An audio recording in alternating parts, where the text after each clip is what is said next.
थोड़ा। दोनों हारुतो के घर पहुंच गए जहां मिस्टर मीवा ऑलरेडी मौजूद होते हैं। हारुतो को पूरा यकीन है कि यूरी इसका भाई है। सीन तब इंटरेस्टिंग होता है जब यूरी सीधा मिस्टर मीवा से पूछ लेता है कि क्या आप ही मेरे डैड हैं। इस पर मिस्टर मीवा सीधा कह देते हैं कि तुम लोगों को मिसअंडरस्टैंडिंग हो गई है, मेरे बेटे का दिमाग खराब हो गया है। सॉरी यूरी, मैं तुम्हारा असली बाप नहीं हूँ, जिसे तुम ढूंढ रहे हो वो कोई और है। ये सुनते ही हारुतो एकदम से शॉक हो जाता है। इसका रिएक्शन तुरंत गुस्से में कन्वर्ट हो जाता है और बोल पड़ता है कि डैड, ये क्या बात हुई? आप सब कुछ जानते हुए भी झूठ क्यों बोल रहे हो? आप बिल्कुल भी सही नहीं कर रहे। मिस्टर मीवा थोड़े सीरियस हो जाते हैं और अपनी पुरानी जिंदगी के बारे में बताने लगते हैं कि जब मैं जवान था तब मैंने काफी गलतियां की। फिर ये यूरी की मॉम का जिक्र करते हैं कि वो बहुत ही चार्मिंग और खूबसूरत औरत थी। वो मुझे पसंद भी थी। मैंने कई बार उसे डिनर के लिए इनवाइट किया, लेकिन उसने हमेशा मना किया। फिर बाद में जाके मुझे पता चला कि स्कूल टाइम में उसका कोई लवर था।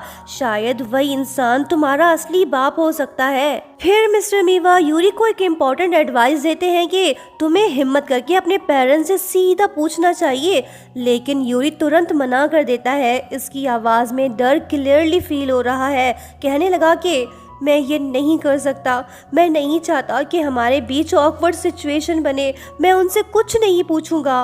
लो जी, आया था डैड से मिलने, लेकिन यहाँ तो एक और पेंडोरा बॉक्स खुल गया। कहानी अब और भी ज्यादा कॉम्प्लिकेटेड हो गई। आखिर इसका डैड है कौन, ये पता लगना अभी बाकी है। यूरी दुखी दिल के साथ वहां से चला आया। एली भी इसके साथ है। यूरी के चेहरे को देख ये समझ जाती है कि वो काफी अपसेट है। वो उससे बोली कि ठंड बढ़ रही है, तुम्हें सर्दी लग जाएगी, चलो घर वापस चलते हैं। यूरी धीमी आवाज में बोला कि हाँ, सच में काफी ठंड है, क्या तुम मुझे वार्म करोगी? ये सुनते ही एली आगे बढ़कर उसे हग कर लेती है। दोनों के बीच नजदीकियां बढ़ सी गईं। इसी मोमेंट पर यूरी से अपने दिल की बातें बताने लगा कि कुछ साल पहले जब मुझे पता चला कि मैं अपने फादर का असली बेटा नहीं हूँ, तो मैं पूरी तरह से टूट गया था। मुझे इतना बड़ा शॉक लगा कि मैं ये सोचने लगा कि शायद मुझे पैदा ही नहीं होना चाहिए था। मैं ये सब कुछ अकेला ही सहता रहा। फिर एक वक्त ऐसा आया जब मुझे लगा कि अब मुझे किसी की जरूरत नहीं। उस दिन के बाद से मेरे लिए हर चीज बेमायने हो गई, यहाँ तक कि मैंने टेनिस खेलना भी छोड़ दिया। फिर मैंने खुद को समझाया कि मुझे उस माँ का शुक्रगुजार होना चाहिए जिसने मुझे पैदा किया, और उस बाप का भी जिसने मुझे पाला। ये सब होने के बाद मैंने लोगों पर ट्रस्ट करना छोड़ दिया। मुझे ये लगता था कि अगर मैंने किसी पर भरोसा किया तो वो एक दिन जरूर मुझे धोखा देगा। इसलिए मैं कभी किसी के साथ पूरी तरह से ऑनेस्ट नहीं रहा और धीरे धीरे हर चीज से इनडिफरेंट हो गया। यूरी की इमोशनल बातें सुन के एली भी उदास हो गई। वो प्यार से इसे समझाने लगी कि इनडिफरेंट रहना अच्छी बात नहीं। तुम्हारे पास एक प्रॉपर फैमिली है, जरूरी नहीं कि फैमिली से ब्लड रिलेशन से ही बने।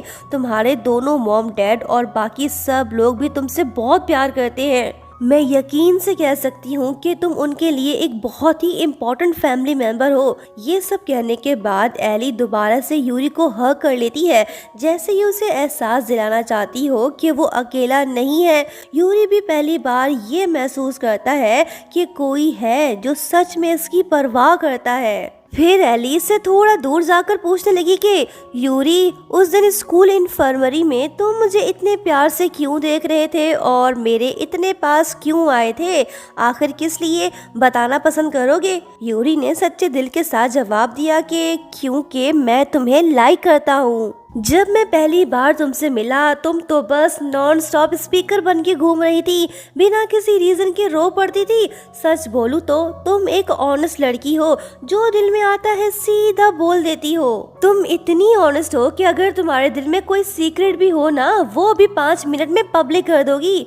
लड़का इसके पास आने लगा और लड़की शर्म के मारे पीछे हटने लगी। यूरी इससे कहने लगा कि मैं हमेशा यही सोचता था कि काश मैं उस लड़की के साथ अपनी पूरी जिंदगी बिता सकूं जो ऑनेस्ट हो और उसका दिल साफ हो। ये सब खूबियां मुझे सिर्फ तुम में नजर आती हैं, इसलिए मैं तुम्हें पसंद करता हूँ। ये सुनते ही एली कुछ लम्हों के लिए बिल्कुल खामोश हो जाती है, जैसे इसे यकीन ही नहीं आ रहा हो। फिर वो हल्की सी स्माइल के साथ जवाब देती है कि मैं भी तुम्हें लाइक करती हूँ। दोनों ने अपनी फीलिंग्स एक दूसरे के सामने रख दी। कुछ देर पहले जो लड़का उदास और टूट सा गया था, अब उसके चेहरे पर एक अलग ही खुशी नजर आ रही है। मौके का फायदा उठाते हुए यूरी अपने पुराने अंदाज में एली को टीज करते हुए कहता है कि अरे इतनी फिल्मी बातें मत किया करो, मुझसे ये सब हजम नहीं हो रहा। ये सुनते ही एली पीछे से आकर इसे हक कर लेती है। जो लड़की पहले इससे नफरत किया करती थी, आज वही इससे बेइंतहा प्यार करने लगी है। फिर एली सच्चे दिल के साथ कहती है कि जो इंसान मुझे इरिटेट करता है और मेरी हार्ट बीट फास्ट कर देता है, वो सिर्फ एक ही है और वो तुम हो यूरी। इसकी रोमांटिक बातें सुन के यूरी तो पूरी तरह से इसके प्यार में पड़ चुका है। इसने तो अभी से ही इसका ख्याल रखना भी शुरू कर दिया। दोनों ने एक दूसरे को हक कर लिया। किसने सोचा था कि ये दोनों एक दूसरे से प्यार कर बैठेंगे, लेकिन मुकद्दर को कुछ और ही मंजूर है। इनकी लव स्टोरी ज्यादा अरसे तक नहीं चल पाएगी। वो कैसे, आगे देखते हैं ना। नया दिन, नया प्यार, और अब वक्त आ गया है कि पुराने प्यार को अलविदा किया जाए। यूरी अपनी एक्स गर्लफ्रेंड से मिलता है और उसे सब कुछ बता देता है। एक्स गर्लफ्रेंड को ये जानकर सुकून मिला कि आखिर यूरी एक ऐसी लड़की से मिल ही गया जिसके साथ रहकर ये सच में काफी खुश दिखाई दे रहा है। यूरी ने डिसाइड कर लिया है कि अब वो पहले जैसा नहीं रहेगा। वो एली के साथ सिंसियरली आगे बढ़ेगा और उसे कभी धोखा नहीं देगा। एक्स गर्लफ्रेंड से मिलने के बाद यूरी सीधा एली के पास आ पहुंचा। आज का दिन इन दोनों के लिए बहुत ही खास है, क्योंकि आज इनकी पहली मुलाकात की पहली एनिवर्सरी है। यूरी एली के लिए एक स्पेशल गिफ्ट भी ले आया। जब इसने वो बॉक्स खोला तो उसके अंदर एक खूबसूरत सा ब्रेसलेट निकला। ब्रेसलेट देखते ही लड़की के चेहरे पर एक प्यारी सी स्माइल आ जाती है। इसका दिल खुश हो गया। इसे ये गिफ्ट बहुत पसंद आया। इसने अपना हाथ आगे बढ़ाया। यूरी ने बड़े प्यार से इसे ब्रेसलेट पहनाया। दोनों के बीच एक रोमांटिक सा मोमेंट बनने ही वाला होता है कि तभी दोनों की दोनों मॉम्स घर में आ पहुंचती हैं।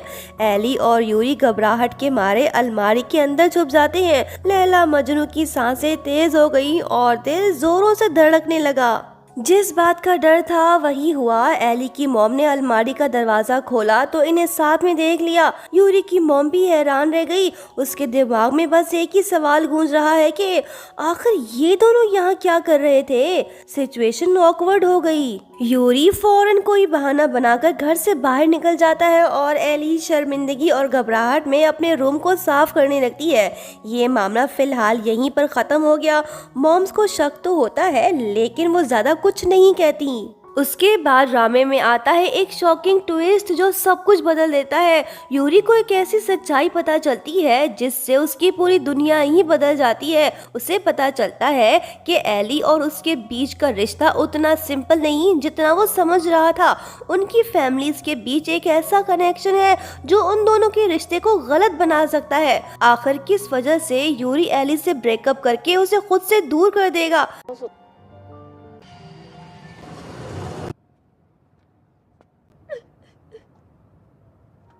ये तो हम नेक्स्ट पार्ट में ही देख पाएंगे। दोस्तों प्लीज चैनल को सब्सक्राइब करते हुए जाना। Thank you so much for watching. Bye bye.